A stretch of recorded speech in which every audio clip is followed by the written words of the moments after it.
All right, was that 2 minutes already? That was quick. What's up, everybody? Unless I messed up the timing, which is very possible and frankly likely. Um, I don't know what our second series is going to be yet, though. True's not responding in game. I don't know if he's already played Gumiho.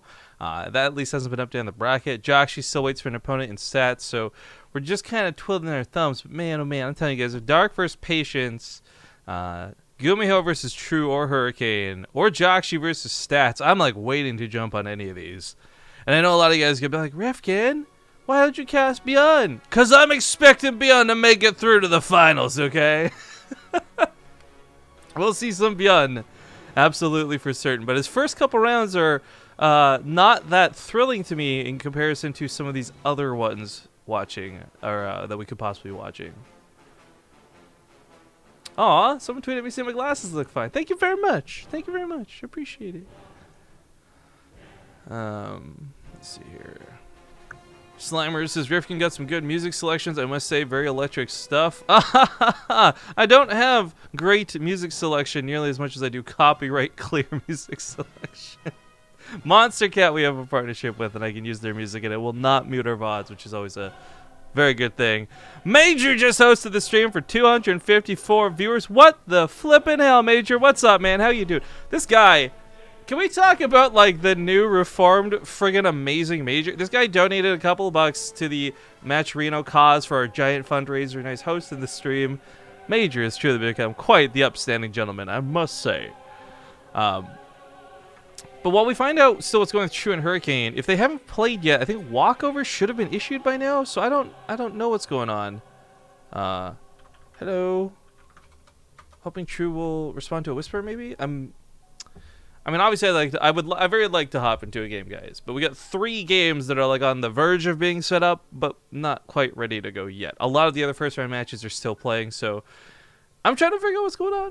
Just bear with me while we muddle through the awkwardness. Oh man, I want to see Stats play. I really do. But there's so many other good ones on here as well. Oh, Todd's in chat. What's up, Todd? He wants to know who's playing next. So right now we're looking at 3 matches and kind of just looking to go with whatever one's available first. Joxy versus what is, I'm assuming, going to be Stats. Gumio versus what is possibly True. Or Dark versus what is possibly Patience. Patience is playing against a player named Reverse. True's playing against Hurricane. And Stats is playing against Jun Ho Kim. Which might be an alias for another player, might be just the player's name. Because there's some people on the bracket, just so you guys are aware, like if you look at the actual brackets yourself, whoa, Beal's playing. I didn't even see that name on there. Beal's playing against Alive? Wait, is that playing right now? Yeah, it's already in game. Like on the top side of the bracket, you got Seo Seong Jumin. That's Super. A name a lot of you guys know. You got DJBBLS, whatever it is. That's Sue. So there's a couple of names on the bracket that have like funny aliases. Okay, True's finally responding to me, so I'm gonna see what's going on here. Okay, True's playing against Hurricane now. Oh, that got really delayed. Okay. Oh, wait 1 sec, please. Okay, guys, need.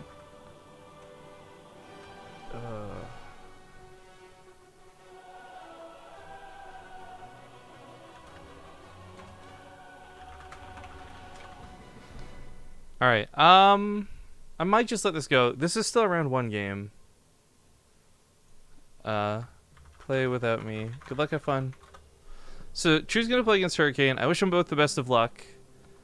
And I would normally have no problem casting that. This is like hardly me becoming snooty, right? You guys should know me at this point. I'll cast whoever, whatever. But with the possibility of waiting on Stats, but for like 5 minutes, or Dark versus Patience, I think I'm very happy to wait for either. So.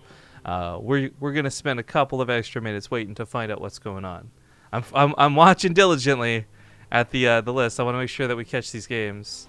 Walgren says, "Is there a problem with Maturino? I got an unknown error when trying to donate." Walgren, can you screenshot it for me? I can't solve any problems if there are problems with Maturino, but I can send it to people who can. So, thank you for letting me know. I'll look into that. So where's this other page? Is gonna bring up. Yeah, we got the Mega Matcherino page that I want to talk a little bit about while we're waiting, I suppose. Matcherino have been really awesome in sponsoring a lot of stuff we've been doing. They've been helping us make Korea great again. Big announcement about that when we get to the finals, but they're helping us do the giant fundraiser. So for those who are a little out of the loop, this applies to the folks that are like, where's Zombie Grub? And the folks who may not be here every single day to know everything that's going on with BaseTradeTV. To let you guys know, oh, apparently that's CJ Hero on the bracket. Or, well, Dust Hero. Or no, what team's Hero on now? Didn't he join something weird? Hang on. Revolution? No, that's the other hero. That's old Team Liquid hero. Where's the other hero?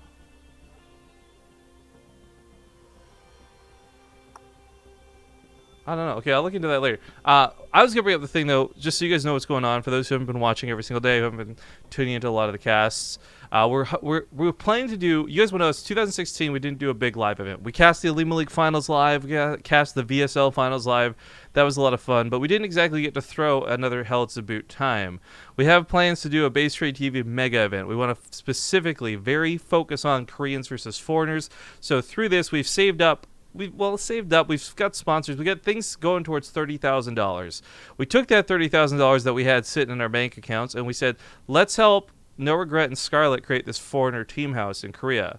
They can use the money as a down payment for 1 full year. When we get the money back, we use that money to throw a tournament and feature the players who are in the house.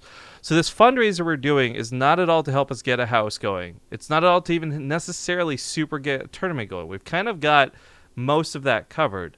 The fundraiser is going to be a combination of helping the players live a little bit more easily in the house, helping us produce a lot more content in the house, like throwing bi-weekly tournaments, in-house tournaments, and things like this, but also to help soup up the $30,000 tournament we want to do at the end of the year. You actually cannot get a lot for $30,000. For those who don't know, this patient's out of game. Hey, score. Let me ask him if you won. $30,000. To give you guys some context here. Nice. I will cast you next. All right, Patience won. He's gonna fight versus Dark. So, as much as I want to see stats, we're gonna see Patience versus Dark. All right, let's get the lobby set up for this. It's gonna be a Newkirk precinct. It was a venue, a place to host your tournament. It's gonna cost you anywhere between $5,000 to $10,000 a day, and $5,000 is really cheap. That's like not even good quality type stuff. So like, let's assume you're putting $10K away, because that's going to include taxes for like venues and stuff. Out of that $30K, if we want to have a 2-day event, suddenly the prize pool remaining is only $10,000. That's not that sweet. We want to make it a really friggin' sweet mega tournament, guys. So that's why we run it in this fundraiser. We want to soup it up and make everything better, more awesome, and hopefully accessible to you guys, the fans, to come watch it live. So !mega in chat as I kind of stumble through taking 10 minutes to say this. I do have the lobby up for Dark versus Patience. Chat no, Dark versus Patience coming up next. Detail the stream. And of course, get a quick tweet out about this before we go.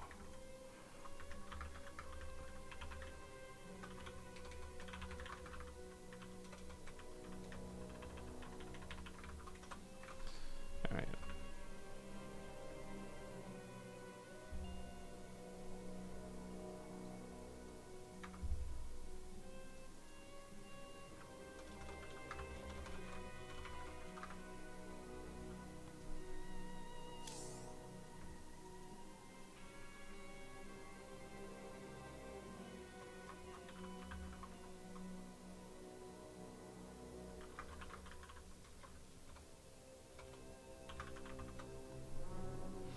All right. They're having a conversation in Korean. I'm not privy to what the conversation's about, so all I know is that I put the Stu Cobb emote in chat, and Dark responded with the infested adjutant. Dark, you are my favorite right now.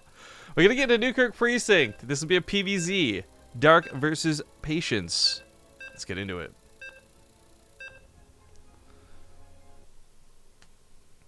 Also, yeah, I guess addressing the other minor things since we have more people on stream. Yeah, Zombie Grub's not here. If you guys haven't been watching this week, I've had a combination of Zest and Pig filling in, helping me cover some of the content stuff. But tonight I am solo because Zest was not feeling so, or not Zest, Zeph. I'd love to be casting with Zest. Although maybe I wouldn't because he doesn't speak English. Anyways, she's not feeling so hot. So we're going through the solo cast. Thank you guys for watching. Hope you're enjoying the show. It's time to make Korea great again. Spawning here at the bottom left side, we got the purple Zerg player, Dark. And his opponent on the bottom right, going to be the red Protoss Patience. Playing now for Dead Pixels once again. Also, evidently, thank you for letting us know, chat. Stats is being streamed by Golden. So if you guys want to catch some of his games, you can go check out Golden's stream. Golden is casting in Korean, just as a heads up. He's not casting in English, so you can still see the games. You can still watch the matches.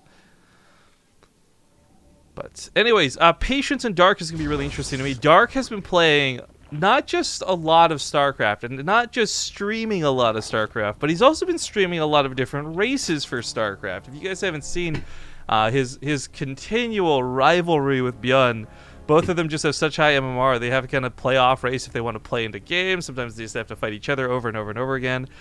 Dark's been looking pretty good, and he's been playing some of the other stuff himself. But for me, this is still PvZ. So everything in my mind right now says, hey, Patience, are you going to do what everybody else does? Are you going to open with the Robo? You're going to get that Twilight Council? You're going to go for that Dark Shrine and the Archons? And then hopefully, at some point, move on towards either a gigantic all-in or alternatively turtle up to carriers? Because that seems to be the two directions Protoss go right now. Which, for me, has made this not that fun to watch, in my honest opinion. I think what I really, truly love is like, okay, there's not... to quote a good friend of mine, Harstum, there's not infinite openers when it comes to StarCraft. There's not infinite openers when it comes to Protoss. So yeah, you're going to be kind of limited to what direction you can go. But I don't love that it's strictly limited to two. This takes me immediately back to the days of the old Forge, Fast Expand, back in Wings of Liberty, Heart of the Swarm. You know, it was like the only build anybody would do ever. It wasn't that thrilling to watch. Once the game got going and you had players actually trading blows and not everything going according to plan, yeah, Protoss is really fun to watch. And I still like it even now. But it's just kind of so bleh that the game is forced into such one or the other direction, I guess. The cool thing, though, is for Dark, he could really force Patience to change his plans if Dark was willing to get down and dirty. If Dark was willing to do something weird like a Nidus Worm or a big all-in or Roach Ravagers early on. Things to really just throw his opponent off.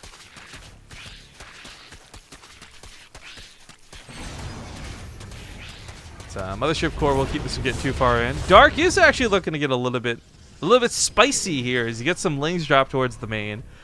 Actually, shoutouts have got to go to Scarlet. As much as I want to give Dark the credit for this, we got to watch Scarlet 2-0, like 5 Koreans back to back to back, just by elevating some lings, having that backdoor available. And Patience is so not prepared for this. There's a single pylon in the main, but he's looking at the front door. He wasn't expecting this to come in. He loses 6 probes before reacting, pulls a little bit late, doesn't stack correctly. 11 probes die. This is not a good start for him. Stargate may have been started, and maybe this game was going in a different direction other than typical, but unfortunately now, getting really out of hand. His Nexus may even be in danger. This is a lot of lings. If Dark wants to surround this, I don't think there's enough damage to stop it. 2 Adepts and a Mothership Core are going to do what they can, but third one comes in. Still, that first Adept goes down so very quickly. Wants to surround the Nexus, wants to say Patience, come fight me over here. You don't have any pylons. Looking for a surround on those Adepts. GG's going to get called, and Dark... oh, he slams Patience down in game number 1. This guy's so good. This guy is so good. And he uses the StarCraft 2 emotes. What a guy. Alright, well, let me ask Patience what his map pick is, because Echo. Look at the good guy Patience. He's so quick with that. Let's hop into Echo.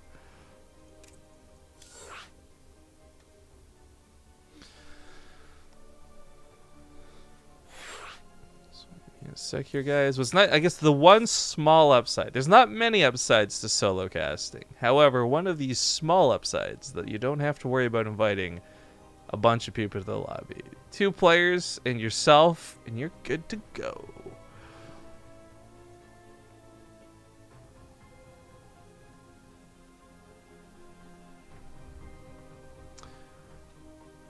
All right.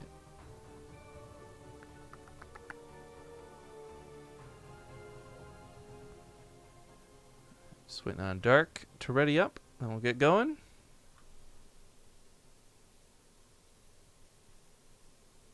All right, Patience coming into the lobby with some, we'll say, laments about that game. Oh, poor Patience. Feels bad. It happens. It happens. Everybody loses a game stupidly like that once in a while. Man, Stats and Hero are still playing out, I guess, pretty long time. I'm glad we didn't wait too long on that. We still might get to catch Jakshi versus possibly Stats or possibly Hero, depending on how fast this goes, but I can't see Patience making the same mistake twice. We had some resubs hit us up today, guys. I'm sorry, I'm solo. I'm driving solo today. I haven't seen these. Vagrant Story, thank you for the 10-month resub. And oh man, I almost had this that one time. I almost did. But I'm gonna go for Europe Vafrudner for the 30-month resubs. Has been watching you since the Zeke days, and I'm still overwhelmed all the time by all you do for StarCraft, Rifkin. Will sub for years to come. I can't believe you just dropped the Zeke name bomb, dude. Holy crap. That's a dramatic period of my life that I'm super glad never went too far. I guess if we get downtime, I'll tell you guys the amazing story behind that. But dude, shoutouts for watching for so long. That's like, that puts you in the category of like Partoof and a very few others who've been watching BaseTradeTV for that long. So big love, man. Thank you for that resub. Spawn on the top left side of the map though. It was his map selection on Echo. It's Dead Pixels Patience. And to the bottom right, looking good as ever. Throwing down a pretty early pool. It's going to be Dark. Now, there's a big reason for this, and I think it's because he's hoping Patience would build like this. If the Lings get across the map without being scouted, Patience is screwed. Dark's faking taking a natural because he doesn't want Patience to go to the main and see what's going on. Or, well, maybe not faking taking a natural per se, but the drone was held up. He wanted to buy a few more seconds, is my point. 6 Lings get revealed. Patience, he may have to skip his Nexus entirely just to get a wall off. It's going to be a little bit messy. I really like this pylon put in the back, by the way. Like, he's still going to have to plug that hole in the wall. I think the Zealot can get the job done. But we're going to see that classic thing where the Zealot's stuck over here and the Lings are attacking things over here. Delaying the Nexus is already a considerable amount of damage out of Dark, but he has to do more than just delay the Nexus. He cuts and loses a lot early on to make this happen. A second Zealot's on the way. He knows he needs it. He's got to be careful. That Zealot can't leave that hole in the wall for too long. If he misclicks, if he makes a mistake, if he gets surrounded, this game's over.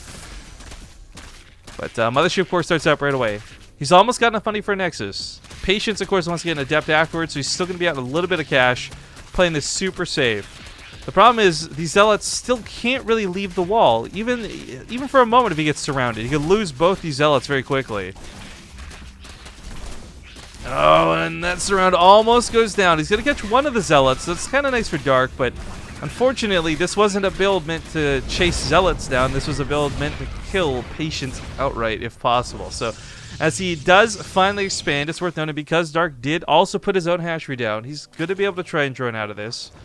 This early game gambit really did not pay off for him, but it did still mess with Patience's build order, so it's not like Patience is massively ahead by any means. As he comes across the map with the Adept, he follows us up back at home with the Stargate.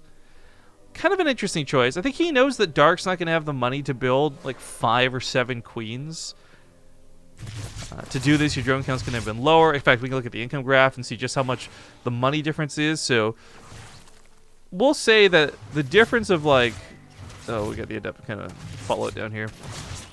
I will say it's a safe like 700-ish minerals over 3 minutes or so that Patience basically gained over Dark just due to the worker discrepancy. So there's all your Queens right there if you're doing equivalent trades. But we know StarCraft 2 is not like that, and it's not so simple. But it's still the emphasis made that was a lot of money lost due to Dark's dedication to this opening. I also really like that Patience did this too.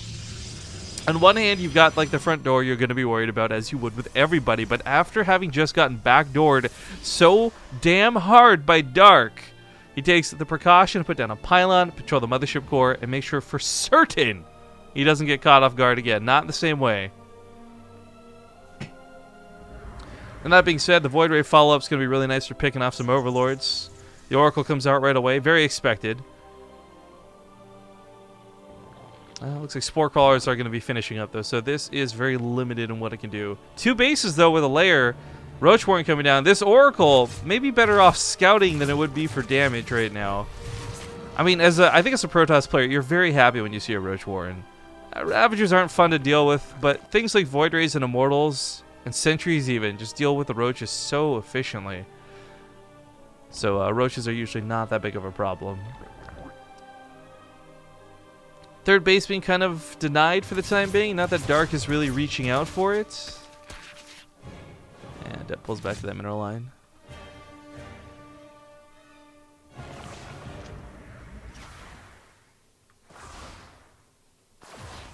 Well, Lings will clean up the Adept. Oracle jumps on over to the main, but the Queen is positioned to get a few shots in. Spore Crawler covers it too. This will kill like maybe 2, maybe 3 workers if you want to get real greedy, but Patience did not want to lose that Oracle. Again, Revelation and Scouting, so much more valuable than anything else. Meanwhile, the Void Ray being used kind of akin to that of a Viking out of a Terran player, but while this goes on, a Nidus Worm slaps down. Now this is going to get really interesting. We look at Dark's vision real quick, and he lost all the Overlords. Patience made sure there's nothing scouting him over here. Lings will be able to run in, and maybe a Nidus Worm can still come down, but right now, as it stands, there's no easy way to get that Nidus Worm up. The Adepts may see this if they transfer in. He's looking for that third. He's not going to the natural. Oh, this could be bad. Void Ray almost catches the Lings. That would have been real nice. Because here's the problem for Patience. He doesn't have a Robo finished up. It's finishing up, which means Immortals aren't really going to be out and good to go. Overcharges won't be enough. Nidus Worm just going to come down straight up on the front lines. And, of course, work its way forward for that reinforcement point. This could get so very bad for Patience if this was going to the main and this was like catching him off guard, but the fact that this is out front, I mean, it does rally the Queens forward a lot faster than bringing them in Overlords. It's a considerable amount of anti-air, but I just feel like the army value is not that scary. The third base may have to be given up. Yeah, he just cancels it. I like this move out of Patience. He could have tried to hold it up. They could have hoped that he could have gotten ahead from it, but he also knows that his opponent's not mining back at home. Losing this third base is not that devastating. If this was like Dark moving towards a fourth while pulling this move off, I think Patience starts pooping his pants a little bit. But with the Immortal coming out, the Void Ray in the sky, barely any Queens for anti-air, I don't think he's too worried for it. I love the Creep Tumors coming down out of Dark, by the way. This is just going to extend his presence on the map. Even if this is cleaned up, he'll have a lot of vision. Looks like the Oracle did cause a little bit of chaos, causing some of the Queens to come back home. Dark looking like he's not actually committing to this, just very content having knocked down that third. If you can catch a spare unit or two that's off on its own, I think he'll be very happy, but those force fields a little bit late, don't quite get to catch the Roaches. I really like this follow-up out of Dark, though. Moving towards Hydralisks, I think, is going to be absolutely fantastic. If the Hydralisks come out, they're going to be able to reach just that little bit further, they'll be able to bring a lot of extra damage, and of course, they won't get beaten back so silly like the Roaches will. But a lot of sentries can cut off this army, and Dark knows this too. That's why he's staying spread. He doesn't want to get clumped up and cut in half before the fighting begins. Nice disengage too as he ducks backward. He falls back into that Nidus Worm and he keeps his army alive. It's very unfortunate you lose the Nidus Worm like this. 100 minerals, 100 gas, can't get that back. But it keeps the army alive, which is going to matter more. Third base is also up and running for Dark. Getting a lot of mining going on over here. The Observer can help clean up some of these creep tumors, but still that third base from Patience not being taken in the conventional spot. Instead opts to take it on the right side, and I'm not sure if that's because he just doesn't want to have to wait for the creep spread, or maybe he's just trying to be a little bit sneaky. Either way, finally gets that third base down. Moves towards that Dark Shrine, too. We'll see if some Dark Templar can get some damage in this game. At this point, it may just be because economics tip favorably towards Dark Templar instead of High Templar for Archons. We'll find out momentarily. The Oracle finally gets picked off. A little unfortunate because I don't feel like I got that much scouting. I think he saw the tail end of those Hydras, though, so he should know what he's coming up against. Let's see, was there any real big balance changes that affected this? No, because carriers, I guess, had their interceptor cost changed, but we're not heading that direction yet. In the not most recent patch, but the second to most recent patch, the Immortal Barrier was forced off of auto. You couldn't micro it anymore. This is actually worth noting because Patience is a player who would regularly disable autocast on the Immortal Barriers and do a lot of very much like controlled micro with it. It's got a smaller cooldown now, only 32 seconds, but forced autocast. Other than that, I don't think things are going to look too different. You know, the Hydras had the range taken back to 6 a while ago. No longer the 7 monsters that they were for IEM qualifiers. Archon's doing a little bit of damage on the backside, but again, with Hydras and Queens, That War Prism can't stick around for very long. 4 drones killed, it's not too bad, though. The long distance mining's really awkward to look at, but it's more efficient than overstacking the minerals in the main and the natural, so just really trying to get this third base down. Patience needs it, too. He's got a really great army. I mean, the presence on the other side of the map is very scary for Dark. I think he knows this, too. 3 Immortals can tear through those roaches. Force Fields can cut off so much of this army. But at the same time, Patience simply doesn't have enough to push through to kill. He was hoping to catch Dark, maybe paying no attention, maybe army being a little bit haphazardly placed, but that's not going to be the case. One Adept's going to find the base on the right side too, so he knows the timing on the 4th. As he checks the southern location simultaneously. Don't feel like that Adept needed to die. Feels bad, man. Second Robo starts up, and we do have a Robo Bay finishing up. So as much as I would really be keen on Colossus, I think Disruptors are typically what you're going to see against Zerg most of the time. I would really like to see Disruptors too, especially if this is going down the direction where Lurkers are going to come into play for Dark. 9 of them being made as we speak. And if not Disruptors, just a hell of a lot of Immortal production. But oh, AI splitting could be screwing Patience. I'm not sure if that's on purpose or by accident. Maybe trying to catch him from behind with some force fields. Gonna cost him maybe some of his sentries. But as he gets on top of the Lurkers before they're finished, the Observer still stands. He's got detection, but he doesn't have the army to push through this. A lot of the time, too, this is where it really sucks that Patience lost. Oh, hold the phone. Lings managed to run by while this goes on. A lot of links to the main. A lot of links to the natural. The nice thing for Patience is, I guess, most of the probes are transferred over to the 3rd. So, it's going to take some losses. This is not going to be 30 probes killed, though, as if this was, like, early game saturation.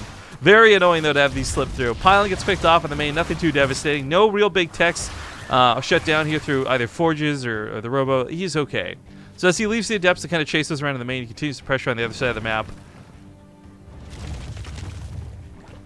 But I was going to say, it's really unfortunately lost that Oracle early on. Revelation is almost like the go-to.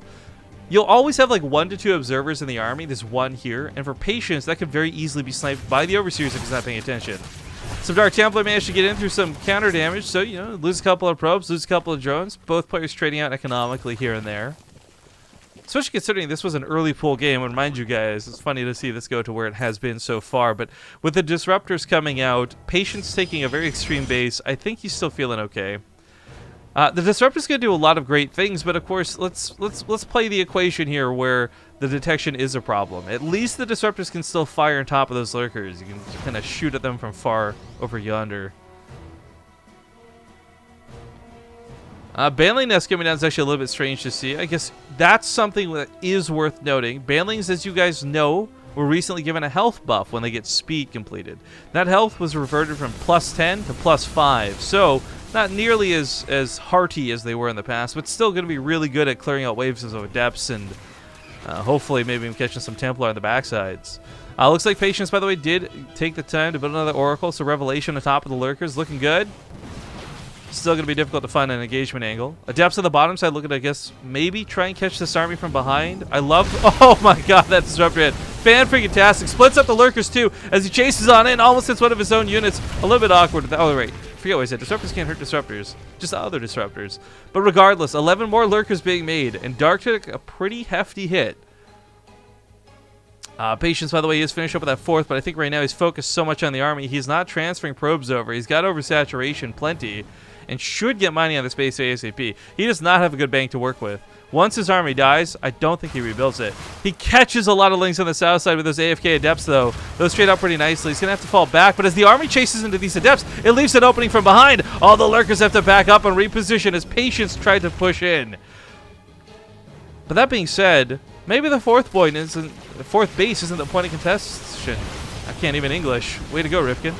He's going to move in towards that 3rd base instead. Lurkers being split, catches all the Banelings. This is fantastic. This is pretty scary. Of course, not that much detection left over, but he's got the Observers still standing. More of the Lurkers get wrecked. Meanwhile, the Roach... Oh, this isn't Lynx. This is Roach Ravagers and Hydras on the counterattack. Patience is actually in a lot of trouble from this damage. I think Lurkers will hold their own for certain, but he's going to have to micro back at home. This isn't like the Lynx. You can't just go AFK with the Adepts. It's not cutting it. The Disruptor got picked off too. Not enough cannons. Not enough defense. DTs come in, maybe? No, there's still Overseers. Patience is in trouble, but he's trading out. He's taking bases. Disruptor's going down, but Hatchery's also starting to fall. I think at this point, USGA on the Mothership Core on the front lines could pull that back with a big recall, but looks like third base of Patience going to go down. Fourth base of Dark dies simultaneously. Funny enough to consider, though, Patience has a pretty safe third to fall back to if he needs to rebuild this. He never got to take that base earlier, so it's not my doubt at all. Oh, the Lurker's going to catch chunks of this army because Patience didn't see that repositioned. Disruptors are going to trade out for a couple of them. Not bad, but there's a lot more Lurkers, and he doesn't realize this. The Disruptors are in the front line. Big mistake out of Patience. Going to cost him dearly. He needs these Disruptors to even take fights. And I think the Immortals have enough damage to break some of these Lurkers. Going to have some Stalkers run down here from the top side. Blinking past that Lurker. Another base going to get sniped off. Dark now in a pretty rough economic situation, falling back off the end of this. But, oh, there's so many Lurkers segmenting him away. He blinks into the Lurker, hoping to catch just one, but finds 5 more waiting for him. Dark moves forward.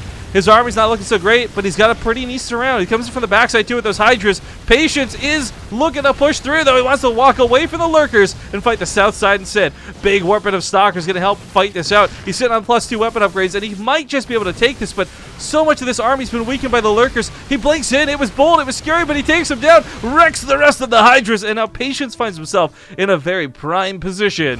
GG's get called, and Dark's going to tap out, letting Patience tie up the series 1-1. Ooh, I'm so glad we got to cast this match, guys. I'm going to go to a commercial break. We'll get it out of the way really quick. It'll be Dark's map choice when we return. We'll see you guys in 2 minutes. All right, folks, we're back, and we're going to load into game. It's map number 3 coming up. So we get into the live match. Things are tied up 1-1 here in the Make Korea Great Again tournament. Thank you guys for watching, joining in. Let's not forget about those match arena codes. We had a couple donations coming in. Very specifically, thank you to Walgren78 for the $17.69 contribution to the prize pool. What an awesomely not even number. This brings the total prize up to $174.69. We still have a lot of codes, guys, so do me a favor, type !match arena in chat. It'll take 10 seconds of your time. Log in, use the code MKGA4 to donate $1 to the prize pool. It won't cost you any money. It's $1 coming out of Match Arena's pocket as a thank you for using their code. Spawning in the top right, though, we got the purple Protoss. It's none other than Dark. So where'd the music go? There we go. Bottom left side, his opponent just tied things up. It's Patience. Playing once again for Dead Pixels. But I really like the way that game went. I think Dark did a lot of the right moves, but for me, I rewind time and I go back to the fact that that opened with that early pool. It was risky, it was ballsy, it was never necessarily going to pay off when you're playing against somebody like Patience, but Dark took that risk. But I got to give some shout outs all around, guys. We got some cool tweets coming in. Oh, Patience actually managed to follow it all the way to the goal. Dark's not going to get away with it. But yo, if you're still watching, what's up, Artosis? Apparently he's watching BaseTradeTV during the Christmas party. That is phenomenal. I gotta go retweet that. Artosis is like the coolest dude, guys. But don't tell him I said that. Anyways, this block gets a little bit annoying. It's actually gonna go dedicate as far as putting a pylon down. This really messes up with Dark here. He did just jump over to take the third. But to lose out on both the natural as well as your attempted gold to make up for that last time, I mean, this was something I think he was looking forward to with the map. Keep in mind, this was Dark's map pick, folks. But Patience, we got into the lobby. He and I had a small chat, and he's like, for those who know, Patience and Parting are very close friends and all that. And he's like, big boy Patience. I was like, yeah, buddy, you pulling it off, you making it happen. But let's see if we can carry through for game 3. This is a single elimination tournament. I want to remind everybody. So there's no follow-up, and there's no extra bracket to fall back to should you die. Patience a little bit supply block from the pylons going down is awkward, but he did build another one back at home. Still, won't give him much wiggle room for supply. Natural base finishing up as we speak, and a Stalker is actually being chronoed out. This is a little unconventional. Normally, of course, we're used to seeing the Adept sit in that wall or go across the map, but the Stalker can pick off Overlords. And I'm not sure how much of that Nidus Worm is resonating with Patience, but if I'm him, I'm definitely thinking about shooing away all the Overlords. That's for certain. Deny some scouting, but make sure nothing cheeky is going to happen later on. Probe gets up here to scout the third. Not a lot it can do. It might even get picked off by the Queen. Barely skirts on by. But he sees the drones transfer. He knows that this is a serious thing where this hasn't been canceled and it was like a trick 2-base all in. This is actually Dark just playing the game out best he can after that pylon block early on. Certainly very annoying. I also really like Dark investing in the Pneumatized Carapace pretty quickly. I think scouting is very key in this game, and some of the best players play well off of even just a little bit of information. I think Dark, it's not about this Overlord here on the right side, more about this one on the top side, ducking into the main, seeing that robo timing, seeing the Twilight Council, whether it's there or not, and being able to prepare for what is possibly Dark Templar. I say possibly because it doesn't feel like that's what Patience is doing. Again, Stalker opening into the Immortal follow-up. Dark's going to get full. Also, my heater has turned off for some reason. Give me one sec, guys. It is incredibly cold in my room. There we go. That's the nice thing about Bluetooth technology, I guess. Anyways, Banling Nest comes down behind this for Dark. He's getting all the tools he needs. I love the Evo Chamber too. I want to see some Banling drops. I think they're very, very good on this map. And I think they're very good when players like Dark execute them. But that might be getting a little ahead of ourselves. Again, no Dark Shrine just yet, but the Twilight Council still comes down. I'm imagining this heads towards any other direction, but Patience might just be doing a delayed attack. I mean, Dark scouts this, falls into a false sense of security. Obviously, no Spore Crawlers come down. Boom, what's better than a follow-up Dark Shrine? But looks like he is going to push across the map, and that Warp Prism's just strictly for some reinforcements. At least taking control of the Watchtower for the time being. As that Overlord comes back towards the main to check. No, it was actually a Dark Shrine. I thought maybe this was going to be Blink. I thought maybe we were going to see some Chrono into a Depths, but no. And the worst part is Dark's not going to scout this. That Overlord thought he saw all that he needed to, so he flows over to the Natural. Gets picked off. This attack going towards the main, by the way. The Immortal and the Sentries. This is so old school. Drop this on the top of the ramp with the army on the bottom. Force field the ramp. Have a great time. Vice versa. Drop it in the Natural. Force field the ramp. Have a great time. Either way, the Dark Templar follow-up to this can be very scary. You see all these lings here, though. Kamikaze for the drop. It's a little bit awkward. I think he wants some surface area. Yeah, just put that Immortal behind, too. But not quite going to work the way he wanted to. Trying to bait some of the army down to the low ground. What's up with his unload? I'm not sure what's happening here. Terrain getting messed up entirely. That's a creep. Spilling over the edge. A little bit of detail. Shout out to StarCraft. But, yeah, so for Patience, this was definitely a little bit awkward. It's interesting to see him try and use this the way he is. Like, I think the perfect situation is you put the Immortal down, you force field on both sides, make an Oreo out of it, and just shell away for as long as they'll possibly last for. But Patience not able to pull that off. Now finds himself a little bit defenseless around this Mickey Mouse third. The ear's going to be the first ones to go. His own army's not that bad, though. Sentry's going to get picked off. That kind of sucks. Warp Prism abandoned ship because he wanted to go over here and get some Dark Templar. This costs him not just his third, but one of the Immortals and two of the Sentries. So he's really got to get some damage in with these DTs now. It's not just about the third being delayed. It's about having given up army supplies specifically for it. Another probe is coming over, but says, nope, that was a bad idea. Starts turning tail, going home. Fully walls this off in a bad spot. Might even recall. Meanwhile, Queens push that Warp Prism out of the main. A lot of DTs coming in. Let's see what these bad boys can get done. Spore Crawlers were made, so he's not too worried about this. Meanwhile, this army taking bad baits. No force fields remaining. Oh, excuse me, there was one left, barely. Banelings are going to pop on top of this. Patience starting to run out of units. Immortal holds on. DTs go to that natural base. You know, I guess just go for overpower tactics. If you can't split them up, if you can't play sneaky, just go for brute force. This is 6 Dark Templar. You saw how fast that Spore Crawler went down. Natural base just going to be absolutely focused in a second. We got some Overseers coming out next. He splits up the DTs. I'm going to try and kill a queen. Oh god, she's barely got any health. There we go. Warp Prism does save these 4 DTs, and all of them remain intact. These DTs could maybe come back and do a little bit more sneak attack damage, but let's not forget, these are 3 very valuable Archons against a player who's going very Ling heavy. He's got to be so careful with what he does here. But I think the Archons, for me, what pays off most, of course, is going to be shooting down the Banelings, but as the Lings come in, going for a surround, you can't against DTs. They got the damage. They bring the boom. I like to imagine DTs hit so hard because they've just got like little explosives on the blade, like little tiny black holes ready to combust or something. I don't know, but seriously, they swing for about as much as an Immortal does, and that's a lot of damage. Still, though, hasn't actually made any Archon, just the one back at home. So I think those were the first 2 DTs he called back. I thought more Archon emphasis would have been going into this game, but perhaps just the fear of DTs being stricken into the heart of dark.